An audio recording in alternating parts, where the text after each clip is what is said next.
I have heard you talk about melting fiat becoming worthless, but we describe the worth of Bitcoin in USD. We'll eventually label the value of Bitcoin something else, or does the rapid deflation of the dollar reflect in the value we perceive a Bitcoin to be worth? So basically, as Jeff Booth would say, you can't measure, what is it he says? You can't measure the system from within the system. You got to be outside, and one Bitcoin will always be one Bitcoin. So Bitcoin, the best way to measure it is with Bitcoin.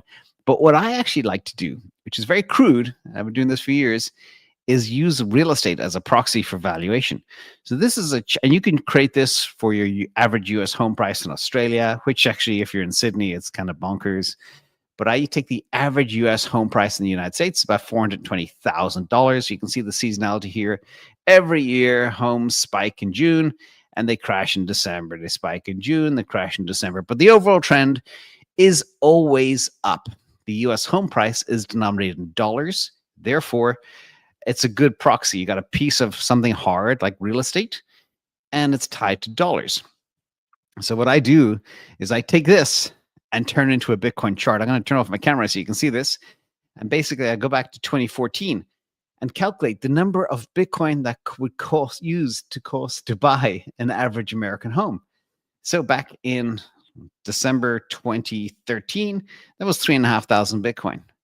Then, literally within months, by January 2014, it was 173 Bitcoin. So we go for 3,500 to 173 Bitcoin in just a matter of weeks.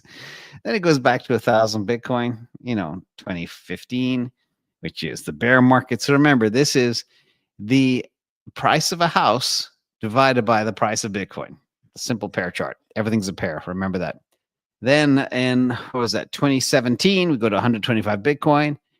And then that should be 75 Bitcoin. And that should be, there's a number missing. It should be 146.5 Bitcoin, not the 46.5. The one has got cut off somehow.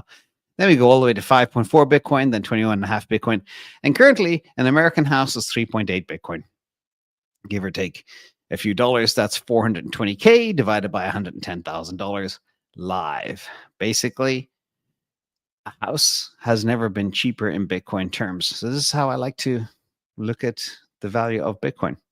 And obviously, if you're holding real estate as your primary asset and not Bitcoin, it's a problem. But if you got a mixed bag of both, it's good because everybody needs a castle.